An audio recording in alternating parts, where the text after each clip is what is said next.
There is something that's happening in the world that I consider a kind of a strange phenomenon.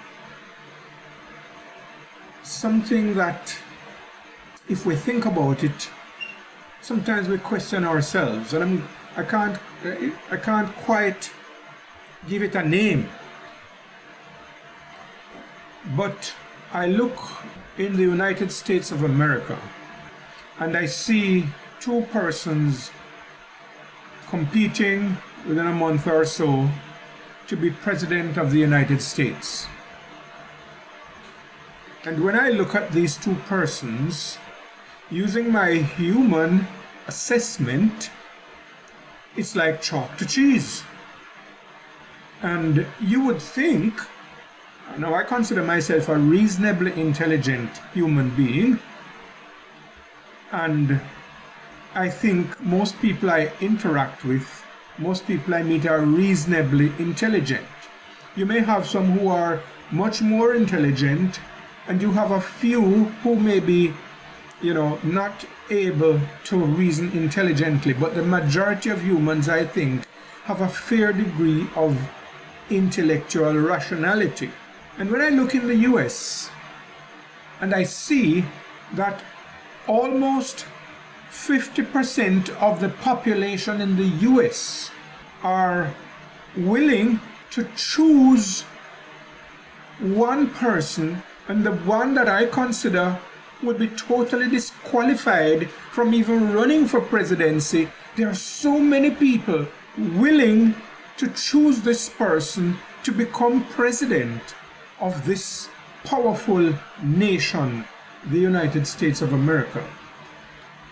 And it makes me wonder, what is there in the minds of these people? What is it that they are seeing that I'm not seeing? Or what is it that they can't see that makes them choose that way? I look in Jamaica and I see a similar situation. In my view, one person should be totally disqualified. That's in my view. But I see a large percentage of the population who don't agree with me and who think this person is perfect for the job. I look at the recent 3-4 years ago, the pandemic, and the issues that encompassed the globe. There were two camps. The world was divided into two camps. Those who fully believed what was coming from the mainstream, and those who were fully opposed to it. And you have, of course, some which were on the fence, halfway there and halfway not. And then the vaccination campaign, some who just fell in line. Now, from my perspective, many of these people who I saw take one position are people I consider very intelligent people, very educated people, people who I would consider intellectuals too, who took one position which I thought was irrational. And we look at the things in the Bible. I'm laying a little scenario here, so bear with me. You look at some of the things we believe from the Bible. We read the Bible and some things seem so plain. And you present them to people. And people just can't see. And people are just stuck in their way of believing. And no matter how the evidence is presented, they are stuck in their way of believing. And I'm wondering, what is it in humanity? But there's something I want to bring into the mix. The Bible tells us that we wrestle not against flesh and blood, but against principalities and powers, against the rulers of the darkness of this world, spiritual wickedness in high places. And there is coming a time, according to the Bible, when there will be a global issue. We know about this mark of the beast thing. There will be an issue when people will be led to choose. And I believe what I see happening is that the forces of evil are conditioning people to make them susceptible, to make them easily move to an irrational position, to fall in line with the system that they put in place. And I think what happened recently was a little trial run. So when I see people who are well educated and who are intelligent and intellectual and probably have high IQ do things which seem irrational to me, well, it's either that I am being irrational and I'm thinking the wrong way, or they are. You know, one of us on one side or the other. So they could say the same about me. I'm not even going to claim that my position is right. I'm just saying there is something happening that is forcing people to become mindless, to cooperate with the system. When they told you trust the science, when they tell you just do because these people know well, and so you look at people in positions of authority and you say, well, that's the prime minister, or that's the president, or that's the greatest scientist, or that man ought to know better, so I'll just go with him. The system of evil is conditioning the minds of people. You know, some people say that all of this is population control. I don't think it's so much about controlling the number of people in the population, but I think it's about controlling the minds of the population. And there is a work afoot to get the minds of people under control, so that when they say jump, they can get the majority of people to just say, how high? So we are facing a situation that is coming upon the earth very shortly, and I'm telling us, brethren, that we ought to be prepared. We ought to know where we stand. It's not just about coming and meeting together and so on. It's not about playing church. It's not about Adventists versus the others. It's not about we versus Adventists. It's not about Mark Golding versus Andrew Holness, or President Trump versus Kamala Harris, or whatever. These are little side issues that they throw before us to get us confused. So we are taking positions on things like that, and we're not seeing underneath what is happening. It's not about vaccine or no vaccine. It's not about pandemic or no pandemic. There is a deeper issue at work to control the minds of humanity, that you become mindless. And when I see some of the people who have fallen in line with some of the things, some of the people who I trust as intellectuals, and they just go along. I have relatives like that, and it amazes me that they can just fall in line with something which is so obvious to me. And the same thing as I said in terms of religious matter. It is very easy to become convinced by the evidence around us. It's very easy for us to look at things happening around us and say this is reality. But the true reality is the reality of God. Because when the current reality it melts with fervent heat, and every island is moved out of its place, and the whole world reeling to and fro like a drunkard, the reality will be God. And that reality has been from the beginning and remains constant now and will be for eternity. So we've got to know which reality we're holding onto, and ensure that we are anchored. We're in a warfare. Right, brother. That we're in a warfare. Yeah. Correct. And let me tell you something about war. Wars as they have been fought between mankind over the years. You have an enemy over there, and you want to be able to defeat the enemy. And there's a saying, all is fair in love and war. So you can do all kind of dishonest things in war, and it's fair. So what one side does is they try to get some of their own people to go over into the other side, pretending to be of that side. Spies. So they go over there and they mix with them and they look like them and they listen and they get information and share the information back with their side, so that their side can defeat them. Now, you have got to be able to know your enemy. You've got to be able to know the enemy. And many times, you know who the enemy, when it comes to Christians, you know who the Christians' main enemy is many times? Other Christians. Solid. That is very solid. You're cussing off the Adventists, you're cussing off the Baptists, the Methodists, the Catholic, the whatever, right? They're the ones you find fault with, and they're the enemies. That's not your enemy. Because even if they are going wrong, the enemy is using them to go wrong and to lead you astray. You've got to be able to recognize who the enemy is and what strategy the enemy is using.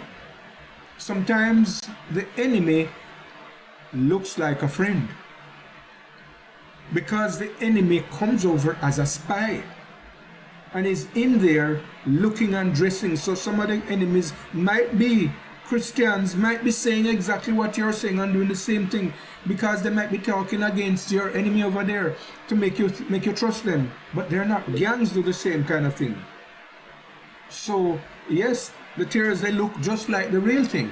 We've got to know the enemy, but we can know the enemy, not necessarily to see them with our physical eyes, but we recognize the enemy with the spiritual eyesight when Jesus is in us.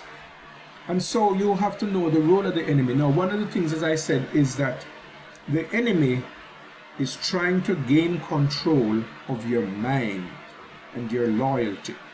And one of the chief ways that's being used today is through money. Revelation chapter 14 tells us, 13 and 14 tell us that the final deception will have to do with money. How do I get that? Because it says the number of his name, the number is 666. Solomon's gold that he collected every year was 666 talents of gold. So there's a message wrapped in that to say it has to do with the economic systems of the world. And you know what? Christian, atheist, Muslim, Buddhist, agnostics, all of them have one common friend, that's money. And so the enemy of souls will use that common friend to destroy you and to take control of your mind. And when money comes into play, a lot of people don't keep friends when it comes to money because they want their money. And you know, sometimes a brother or a sister might owe you money, or you might owe a brother or a sister money, and little feelings and vexation start to take place. Now you are starting to become enemies because of money. God established a system with his people. Several systems were in place to try to keep that enemy at bay. One of the systems established was the year of Jubilee, because under that system, if somebody owed you money, if the person could not pay you by the year of Jubilee, then that person would go free of the debt. Now, of course, because of that, you know, the evil nature of man, when people knew the year of Jubilee was coming around, they wouldn't lend anybody anything because they never want to lose it. And so mankind, because of selfish nature, will always. But you know, the thing is, if you lend somebody something, most times a person who has to borrow is because they don't have it. Most times. And most times people who borrow, I mean, talking about Christian people now, they want to pay back. And the fact that they're not paying back is because they don't have it. And you know, there's a principle in life. Don't lend more than you are willing to lose. Do not lend anybody more than you're willing to lose. So when you lend something to somebody and the person can't pay you back, you're already doing without that. love the person anyway. Give them that jubilee. Give them that freedom if it's necessary. If the person says, I've been trying, I can't do it. We don't have year of jubilee here now. But our jubilee should be at any time that it's necessary. We don't have to wait 49 years to free somebody of a debt. It can be any time, our jubilee for somebody. Because what we need to do is to lose our love for money. We need to lose this attachment to money, because for too many people, money becomes your God. You can't do without it. And as I say money, I'm extending it beyond money to material things too. You know, it might not be money. It might be you lend somebody your car and them crash it. And you're so mad. And this person becomes an enemy. You know, we need to lose our attachment to material things, because the enemy of souls is using these things to control our minds. Because mind control is what it is. They want to be able to get to, when they say jump, you jump. When they say, listen, all of you must receive this now. So when they say it was vaccine the other day, we don't know what it's going to be. It can be different things. It can be vaccine, it can be certain food, it can be all kinds of things. The idea is we must recognize that our reliance is not on man or the systems of man, but on God. So when they say you have to comply with our mandates, obey every ordinance of man, the powers that be are set up over you. But then now when it comes, but you see, you get in the habit of doing this. But when you don't know what God says and what God's position is, you continue obeying until they go across the line now and go into disrespecting God. And you're still obeying them. They have got your mind. So they can get you, through that. And this is what we see happening across the globe. You look at the LGBTQ agenda and you wonder how intelligent people can be along with that. But the minds of many people are already under control of the beast kingdom. The minds of many people are already under control. So here's the thing now. Do not expect or believe that your rational, logical arguments will convince people to accept what you believe in. Neither in politics nor in religion. Don't accept that because what you're saying makes sense, people are going to accept it. People are going to hear it and they will not accept it, because their minds are sold out to whatever system. So some people are legalists and they are sworn to legalism, even though they don't say it and they don't know it, but they are sworn to legalism. So when you come to them with law done away with, they're not going to accept it. Some are sworn to Trinity, some are sworn to Mark Golding, some are sworn to Andrew Holness, some to Trump, some to whatever it is, some to LGBTQ, some against it.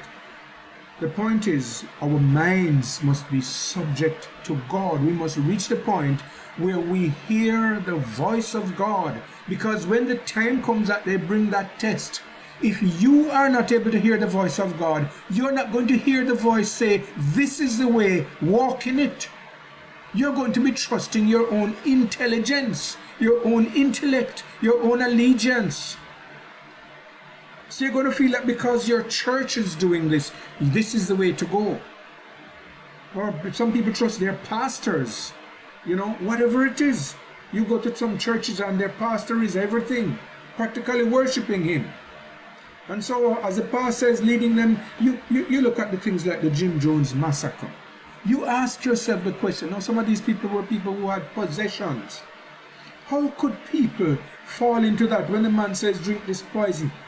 And they drink it. You know, how could people be so deluded? It's not once it happened, it's more than once. It happens when we don't practice to hear the voice of God.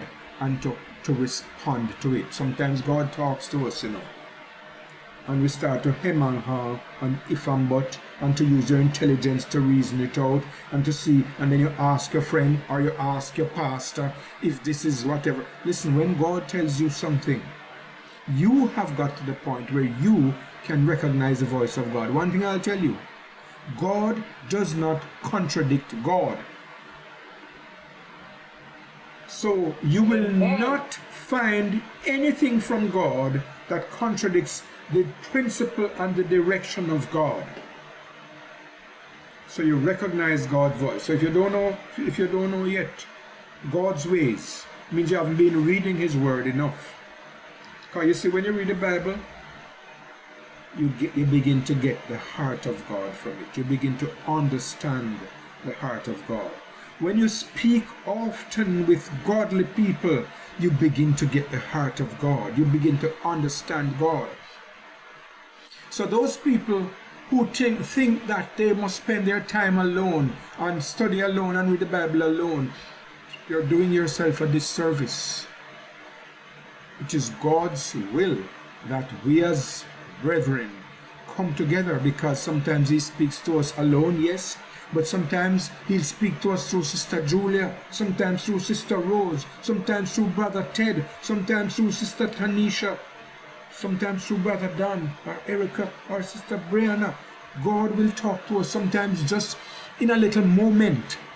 You're discussing something and God brings out something from somebody. It is important that we come together often and speak one with another, and God will speak to us that way. So there are different ways that we can learn to hear and to recognize the voice of God. But even more than hearing the voice is knowing the heart of God. Because when you don't hear His voice, you've got to learn to trust His heart. You know the heart of God, so you walk according to God's heart when you don't have any clear word. It's important for us in this last day, when we see the world going awry. I don't know if you can see it, brethren. I don't know if you can see it, but some things are happening in this world that are unfathomable by my human intellect. I am amazed and I wonder, and as I said, some of my very own relatives, I see some things happening and I wonder how can they become so deluded. So expect it, and expect the unexpected, but remain steadfast to God. Know that there is a rock. Know that there is a trustworthy source, and you've got to be in touch with Him yourself. You've got to be in touch with Him and drink in as much as you can drink in now, because the time is coming when there will be a famine for the Word of God. You won't be able to fellowship with each other anymore. The time is coming where what you're going to stand on is what you have built upon, that rock. And so those of us who are putting off and waiting to make it certain and to build up our spiritual strength, if you're putting it off, there's going to come a time when, like in Noah's day, the door was shut. After the door was shut, there were people begging to come in, but it was too late. The door is going to be shut sooner or later. There'll be a famine. There'll be a famine for the Word of God. There'll be a famine for people. Some people will be taken out of earthly existence, who you could hear from. A lot of people are dying nowadays. Some of those people who we had confidence in, who knew the Word of God, many are dying. There are others who are pulling out of society. Some will be pulled out of society and will go far off, no contact. When I realize that the technology is available, that somebody can sit in an office and push a couple buttons and blow up 2,500 pagers, killing people with it. The time is coming when we have to fling away the cell phones The time is coming when we're going to have to fling away all the technology, and the only technology you're going to have to depend on is the technology of your prayer communication with God. The time is coming and it is upon us, and we have to learn to use that technology. So, is my little word of caution and encouragement and warning that we can recognize the signs of the times and get ourselves equipped with the armor of God that we can stand. Let me tell you something. Satan likes to pull you one side out of it, Draw you one side and you say, oh, nobody now call me, and so on. You get vexed and you start to draw a little further because the brethren now. Listen, that's the time you jump back in. Get in there. Jump online where the brethren are meeting, call them yourself, talk to them, and so on, because you know that you need the fire to keep your fire going.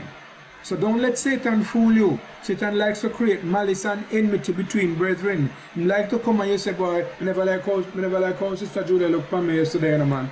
I better go back and now worship, because it looked like Sister Julia not like me. Right? I hear those things even among us. I hear things like that. It happens. Satan likes to drill those things into your minds. Me here said Cheddar make certain comments, so listen to me, man. I worship with them people there, because them don't have good mind. You draw one side and guess what? You draw yourself out of the fire. Who's suffering? You suffering.